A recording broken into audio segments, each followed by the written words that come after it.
Olha, gente, eu já entendi que eu amo fazer série de aulas para vocês, porque sempre tem coisas que a gente pode englobar em temas e ir costurando uma coisa na outra. Então, eu acho ótimo, eu tô adorando trabalhar dessa maneira aqui com vocês. E essa é uma nova série aqui no Espaço Acha, que é a série que a gente vai desbravar sobre os 7 pecados capitais. Porém, a gente já vai começar construindo a ideia de pecados. Porque essa ideia a gente carrega com o significado de algo ruim. E isso, consequentemente, faz com que a gente negue aquilo dentro da gente. Então, que tal a gente começar a olhar os pecados como instintos? Instintos que todos nós, seres humanos, temos e que precisam ser trabalhados e elaborados para a nossa evolução. E eu vou começar essa série aqui com um instinto que, para mim, é o mais prejudicial de todos, que é o orgulho. Eu vejo que quanto mais eu estudo a alma humana, mais eu vejo como o orgulho ele está por trás da maioria das nossas dores. E você pode estar se perguntando, nossa, mas peraí, Mila, sentir orgulho não é algo bom? Tipo assim, eu tô orgulhosa de determinada coisa. Sim, esse é o orgulho bem usado. Mas aqui nessa aula a gente vai falar de uma outra forma do orgulho se manifestar. Culpa, vaidade, soberba, vitimismo, vergonha, complexo de superioridade, complexo de inferioridade, tudo isso são facetas do orgulho. E o orgulho é o grande responsável por aprisionar a nossa essência. O orgulho é quem promove a desunião, a comparação, as brigas, as guerras. Embora ele promova a separação, o orgulho só existe por causa do outro. Por quê, gente? Porque ele é o guardião do sentimento de pequenez. E ele faz você acreditar que você é especial. E se eu nunca disse isso aqui para vocês, hoje chegou o dia. Você não é especial. É isso mesmo. Você não é especial, você é essencial. E existe uma grande diferença entre essas duas coisas. O orgulho faz você acreditar que você é especial, que é como se você fosse Deus. Então você é perfeita, você não erra, você não se mistura e não pode existir a mínima possibilidade de você ser, de você sentir, de você parecer pequena diante do outro ou diante de alguma situação na sua vida. E vocês concordam comigo que essa é uma cobrança que muitas vezes a gente tem com a gente mesma, que é uma cobrança desumana? E eu sempre brinco com as minhas assistidas sobre a nossa tirana interna. Ela é a melhor forma de representar o nosso orgulho. Essa nossa tirana, ela não se permite relaxar nem um pouquinho. Porque a todo momento ela tá lá na sua mente, preocupada com o que o outro vai pensar, como que o outro vai te enxergar. Ela faz você se sentir separada. Ela faz você se sentir desigual, seja para cima ou seja para baixo também. O que eu quero dizer com isso é que todo momento ela tá ali analisando, avaliando se você é mais ou menos que o outro. Toda hora, toda hora, toda hora. Então é como se a todo momento você precisasse ou provar para alguém que você é mais, que você é superior, ou ela tá se sentindo incomodada porque ela tá se sentindo menos em relação ao outro.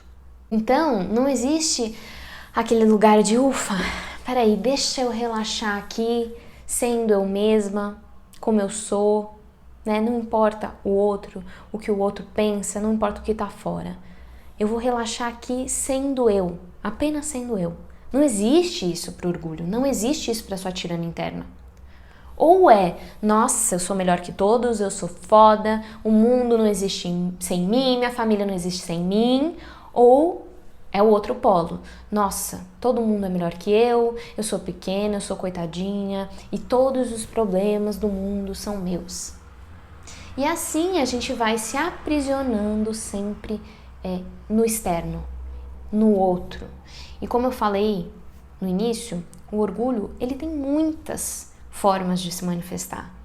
Sendo ela puxando para o sentimento de superioridade ou para o sentimento de inferioridade. E aqui, no caso da superioridade, o orgulho, ele afirma que você é especial. Ou seja, você sente que você é sempre mais que o outro. Você sente desprezo pelo outro, você não se mistura.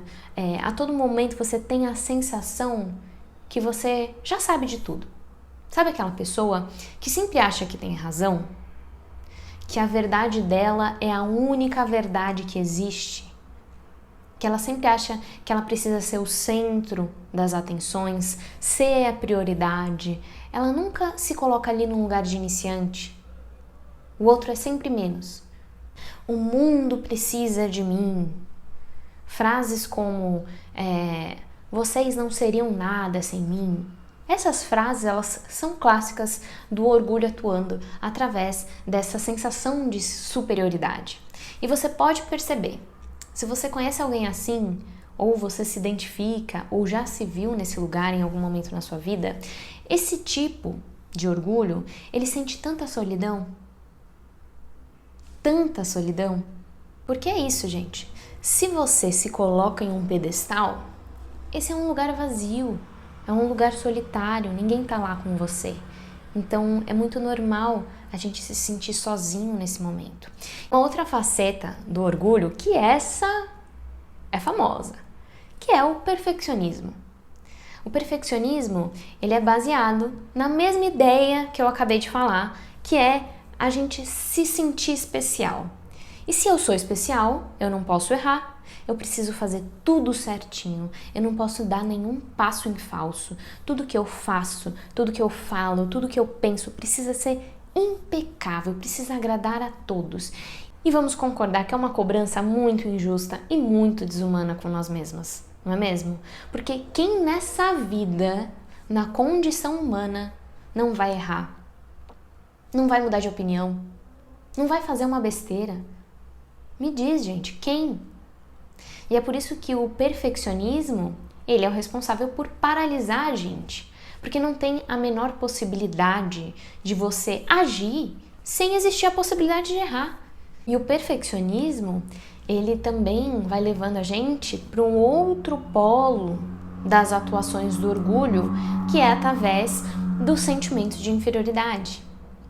E eu vou falar aqui que uma delas é o quê? É a vergonha. Muitas vezes, por trás desse perfeccionismo, existe esse medo da vergonha, esse medo de passar vergonha. E o que é a vergonha? É essa nossa sensação de exposição. Então, a gente está exposto para o outro. E aí a gente sente a vergonha de alguma exposição nossa em relação ao outro. Essa exposição diante do outro nada mais é que a exposição da nossa humanidade. Então, quando a gente sente vergonha, é mais ou menos assim: meu Deus, o outro tá vendo uma vulnerabilidade minha. Ele tá vendo que eu erro, que eu faço besteira. Meu Deus, que vergonha. Meu Deus, eu não tô cumprindo com um determinado padrão que eu acredito que é o ideal. Que vergonha que eu sou. Me diz, quantas vezes você queria fazer algo e você não fez por medo de passar vergonha? Cantar, dançar, expor uma opinião, desenhar, fazer algum exercício, tirar uma foto numa paisagem que você gostou, falar com uma pessoa que você admira. A sua tirana já tá lá. Eu não tenho senso de ridículo, eu não vou fazer isso, passar vergonha, para os outros ficarem rindo de mim. Por quê? Porque de maneira alguma você pode se sentir inferior. Afinal, você é especial. Então, a minha maior preocupação não é expressar a minha essência, mas sim controlar o olhar que o outro tem diante de mim, para que o outro me veja da forma que eu acredito e que eu idealizo ser a forma correta de ser. Então, eu me aprisiono cada vez mais nessa minha autoimagem. E é assim que a gente vai se afastando cada vez mais de quem a gente realmente é. Vocês percebem como, embora sejam polos diferentes, o da superioridade, o da inferioridade, no fim, Eles sempre estão se fundindo, eles sempre são a mesma coisa, um complementa o outro. Porque por trás da superioridade sempre tem uma ferida de inferioridade. E por trás da inferioridade sempre tem uma sensação de ser superior e de ser especial. Então, uma outra forma, por exemplo, é o vitimismo, né? É uma outra forma do orgulho agir. Tudo de errado acontece na minha vida. Minha vida tá assim por causa do outro, do fulano, do ciclano. Sabe aquela pessoa que sempre acredita que a vida dela é a pior de todas? Que os problemas dela são maiores do que de todos? Pois então, no fundo, a tirana dela tá falando assim: eu sou especial, os meus problemas são especiais, eu sou o centro e os outros é que fazem tudo comigo, os outros que são culpados disso. Eu sou a pior de todas, eu sou a mais coitada, sempre eu. É sempre comparação, é sempre competição. Eu queria até fazer uma observação aqui, que eu vi um dia desses, eu achei muito interessante num perfil que fala sobre trauma, que existe uma diferença entre a vítima e o vitimismo. Que de fato nós vivemos traumas, abusos, a gente vive algumas situações em que somos vítimas de fato nas nossas vidas, mas isso é diferente do vitimismo.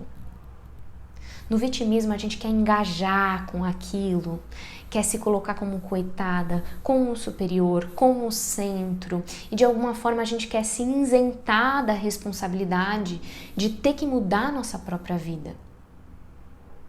E quem caminha juntinho com o vitimismo é a culpa, que também é mais uma faceta do orgulho, que inclusive a gente tem uma aula só dela aqui no espaço, que a gente fala só da culpa. Então, se você ainda não assistiu, depois de assistir essa aula, vai assistir a aula da culpa, porque ela também é muito boa e muito importante. E a culpa, ela vem quando a gente faz algo que a nossa tirana orgulhosa não esperava. Então, eu fiz algo que não era esperado pelo outro ou por mim, pela minha imagem, autoimagem idealizada, e eu fico remoendo aquilo. Meu Deus, tudo é culpa minha. É uma sensação constante de ser culpada por tudo. E, gente, eu vou compartilhar com vocês, eu já vivi muito isso. Estudando ali sobre a culpa, eu consegui identificar que era uma sensação muito inconsciente, mas ela existia. De qualquer coisa que acontecia ao meu redor, eu sentia que era culpa minha. Então vamos supor, caiu um copo na cozinha, não fui eu, nem sei o que aconteceu, mas eu me senti culpada. Nossa, aí a mente já vem, a tirana já vem, nossa, mas se eu tivesse ali naquela hora, eu teria pego o copo e ele não teria caído. Vocês conseguem ver que por trás disso existe prepotência? Existe orgulho, existe o eu querendo estar no centro, como se eu fosse o centro do mundo. E aí eu fico me punindo. Tem uma frase que eu acho muito boa que minha professora fala, que é: a culpa é a gente olhando para o passado com a consciência que a gente tem hoje. Então é como se a gente cobrasse uma criança de 5 anos a consciência e a maturidade de uma adulta de 50. Conseguem compreender? E a culpa, ela vem para trazer um conforto também, de uma forma mais inconsciente, que é quase para te isentar da responsabilidade. Então, eu errei, eu fiz algo que eu não gostaria de fazer, ou que eu não esperava que eu fizesse, e eu vou ficar aqui me punindo, me sabotando, vou ficar me machucando. E muitas vezes a gente acredita que se punir é como se fosse uma forma de se redimir daquele erro, né? Que muitas vezes nem é um erro, mas a gente acredita que é. E aí, é dessa maneira que a gente foge da nossa responsabilidade.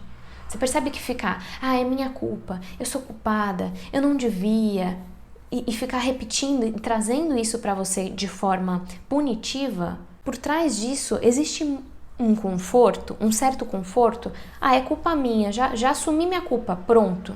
Em vez de fazer um movimento da responsabilidade. Então, eu errei, eu assumo isso, eu assumo que eu fiz com a consciência que eu tinha naquele momento. Tá, mas e aí? O que está por trás desse erro? O que eu posso aprender com isso? O que isso tem para me ensinar? Percebe como é diferente o posicionamento? Que é um posicionamento que a gente sai ali do conforto. Ok, eu assumo a minha culpa e junto a minha responsabilidade. Eu vou fazer um movimento para sair disso, para que eu não fique aqui só na culpa e na punição. Você percebe como a gente precisa exercitar a humildade para falar isso? Para se posicionar, olha, é isso aí, você tá certa. Eu fui egoísta, eu errei. Percebem a coragem, a humildade que a gente precisa para se posicionar dessa maneira? Assumir as nossas sombras para nós e para o outro também é um ato de amor. É um ato de dizer, oiê, essa sou eu sendo humana. Essa sou eu mostrando que sim, eu erro, que sim, eu preciso melhorar, mas eu tô assumindo e eu tô bancando isso. E eu tô aberta para melhorar, para buscar um outro caminho. Gente, isso requer muita coragem. Muita coragem. Eu digo que são poucas as pessoas ainda que conseguem se posicionar, assumir a responsabilidade sem trazer logo o orgulho atrás, sem trazer logo a punição atrás. É um posicionamento maduro mesmo. E a gente precisa de muita coragem. Mas vocês podem ver, quando você começa a ganhar essa coragem de se assumir como humana, como imperfeita para o mundo, isso é muito libertador. E quando você se permite a isso, é um passo a mais que te aproxima da sua essência. E por fim, o orgulho, astuto do jeito que ele é. Gente, o orgulho ele é tão inteligente que quando você começa a fazer um movimento de identificar ele vai começando a criar 1000 formas de se manter no seu sistema. É como se fosse um camaleão. É difícil de pegar ele, porque ele protege a si mesmo, sabe? E sabe como ele faz? Muitas vezes também ele se veste de falsa humildade. É isso mesmo. Sabe a pessoa que fala, eu sou tão boazinha, eu ajudo todo mundo, nossa, sou tão humilde, eu sou tão boazinha. É aí que ela vai sempre se apequenando, ela não se permite brilhar, ela se aperta para se encaixar em lugar que ela não cabe. A falsa humildade, ela faz com que você não assuma o seu lugar no mundo, por medo de assumir a responsabilidade, que é ser você na sua imperfeição. Então, é como se você assinasse um contrato de pequenez, certo? E muitas vezes isso vem junto com a culpa.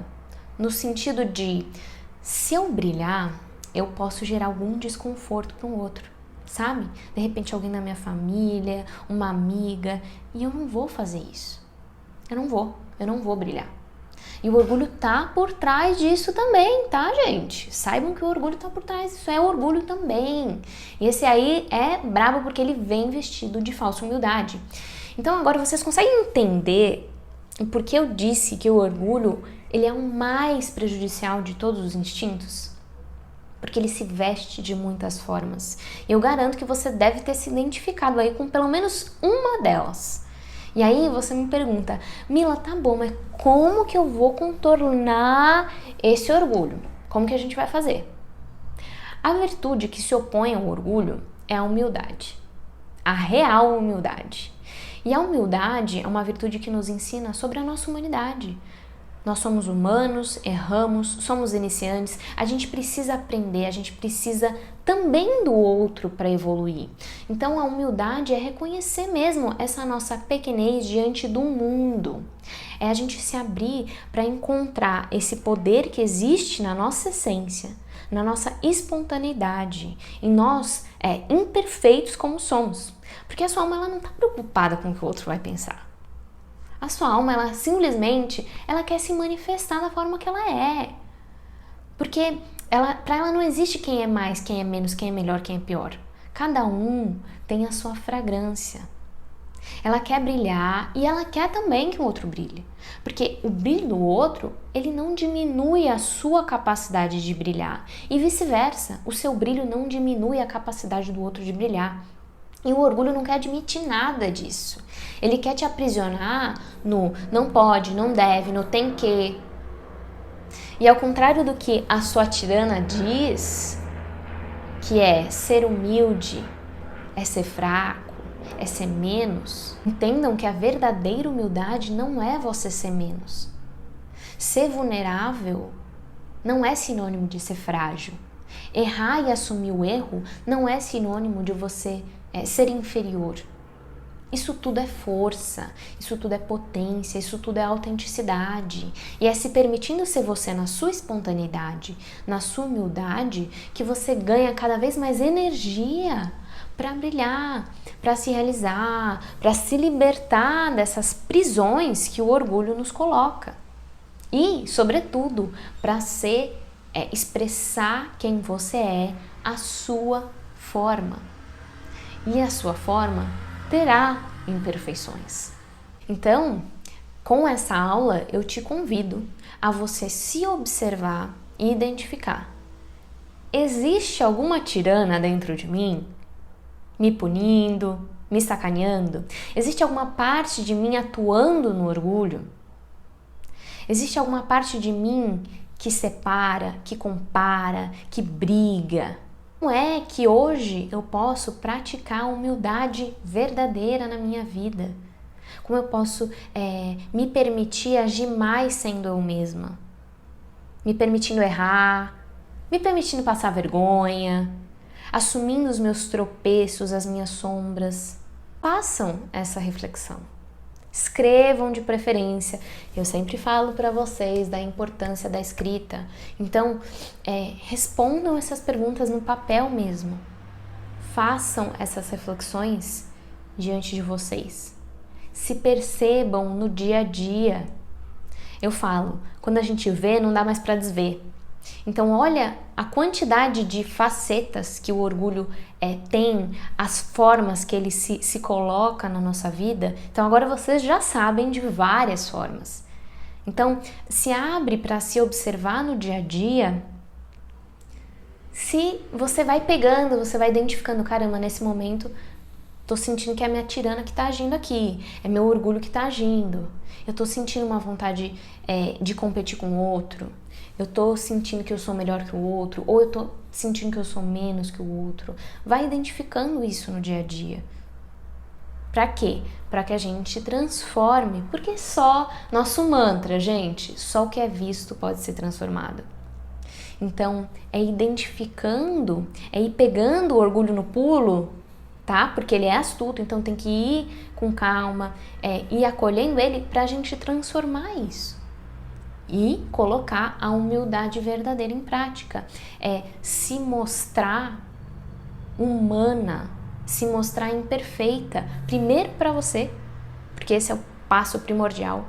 É a gente aceitar isso para nós mesmas, que somos imperfeitas, que somos humanas, para depois a gente ter coragem, porque é coragem que a gente precisa para fazer isso para o mundo, tá? Para se colocar assim para o mundo. E aí, por que isso é um ato de amor?